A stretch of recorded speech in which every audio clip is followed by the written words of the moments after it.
Welcome back, birdies. So today we're actually going to be doing a pretty simple map walkthrough. This is going to be a pretty short video. What we're going to be doing is we're going to be doing a walkthrough of Moonlit River Park. You know, maybe some interactables you didn't know, you know, some Easter eggs, cute little things on the map, good kiting spots, stuff like that. So getting comfortable with your maps is really how you're going to learn how to play the game best. If you don't know your maps very well, you're kind of running aimlessly throughout the entire game.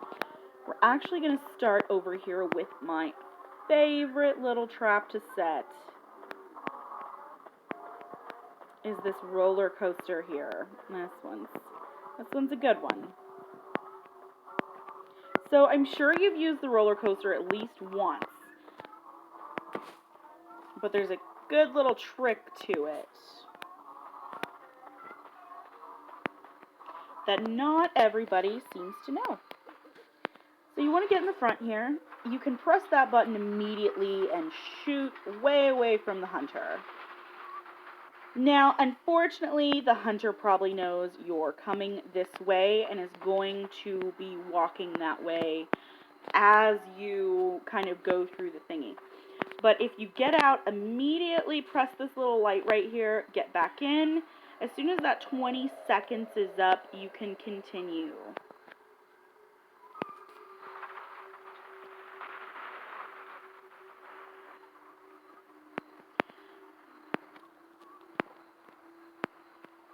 Alright, now the best part about this is we're actually going to get off on the other side, the opposite side.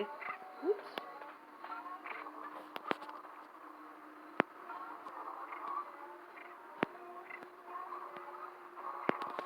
And we're going to turn this off the moment we get out. And then we're going to keep going. So obviously we're kind of just showing you how the roller coaster works right now. That isn't really how you'd want to set that trap. You'd actually want to go ahead and turn the stop sign off before you use the roller coaster. Say like whenever you're going past, going towards that cipher, because there are ciphers at both ends of the roller coaster. So you always want to get in the front car to be able to use it. But now we're going to go back through.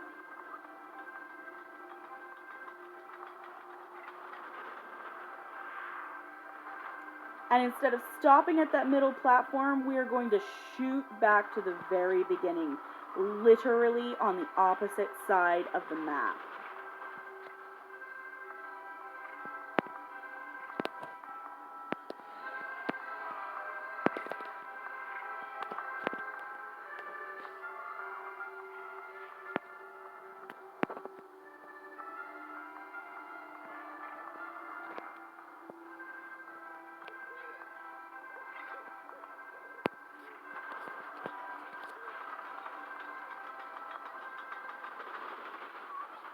And the best part about that is you can literally go from one cipher to another after about 20 seconds. So the hunter's going to try to stop at almost both of those little pits, but you're going to completely go through to the opposite side to the next cipher. So you really have control of both of these ciphers here.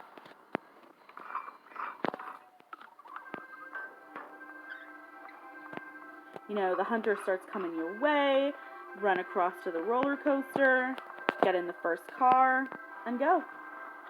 The hunter is not going to be fast enough to get completely across the map before you do.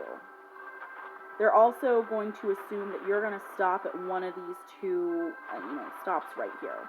Once you turn it off, it doesn't really stop.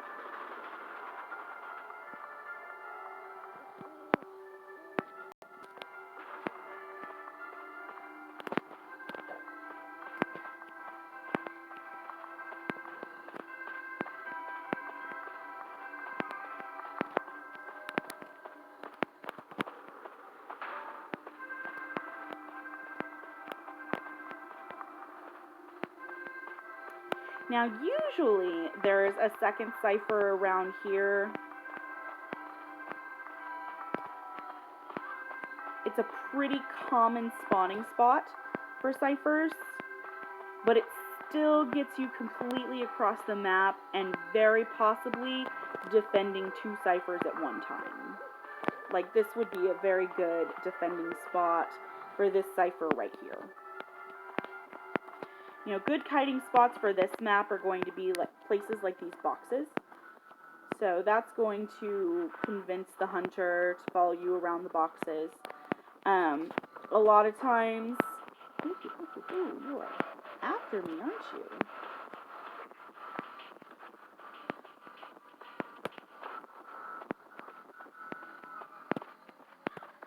And now we have the Circus Tent.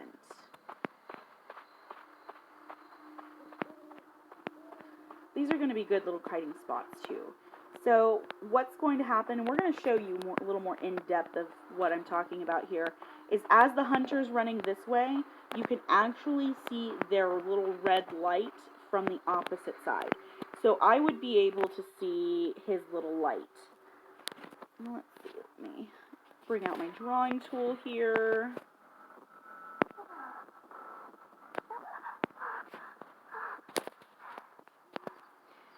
So what I'm talking about is you'd be able to see like light kind of shining a little bit right here.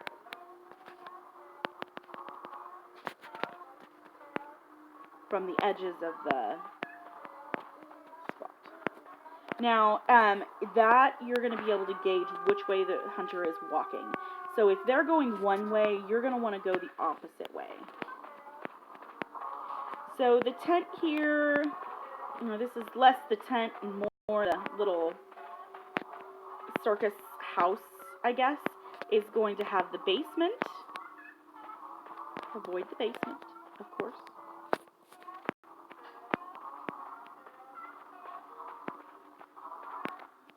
So we have our basement here with like a little diagram of how to take people apart.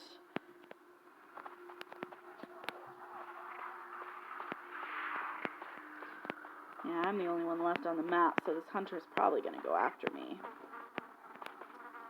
And then I actually, for some reason, had to play through this map like 3 or 4 times before I figured out there was an upper level.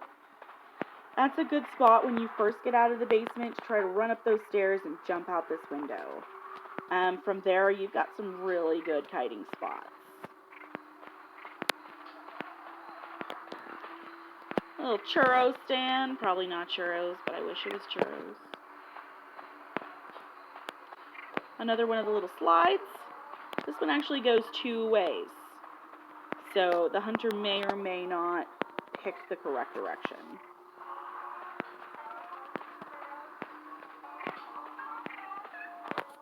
Okay, and so the entrances of, well, the exit gates are going to be back here.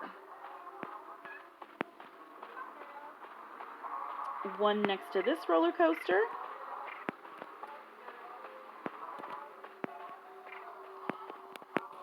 Say, here comes the hunter.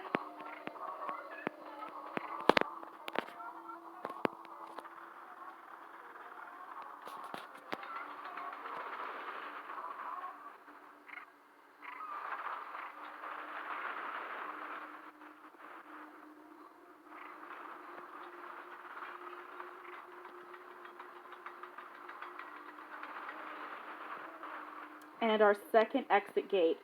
So not only does it give you a higher chance of being able to defend 2 ciphers at once, you are able, from turning those little stop signs off, you're able to go from one gate to another.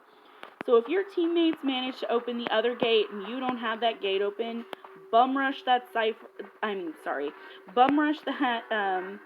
little thing and get out. So this is actually a really bad spot. It's cute, it's nice, I like getting on it, but the hunter can give you a good boink on there, so it's not really a good thing to try to use to get away from the hunter. wasn't really executed very well. This is another pretty good kiting spot around this guy right here.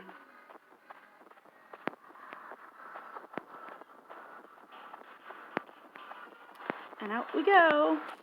Bye-bye, Hunter.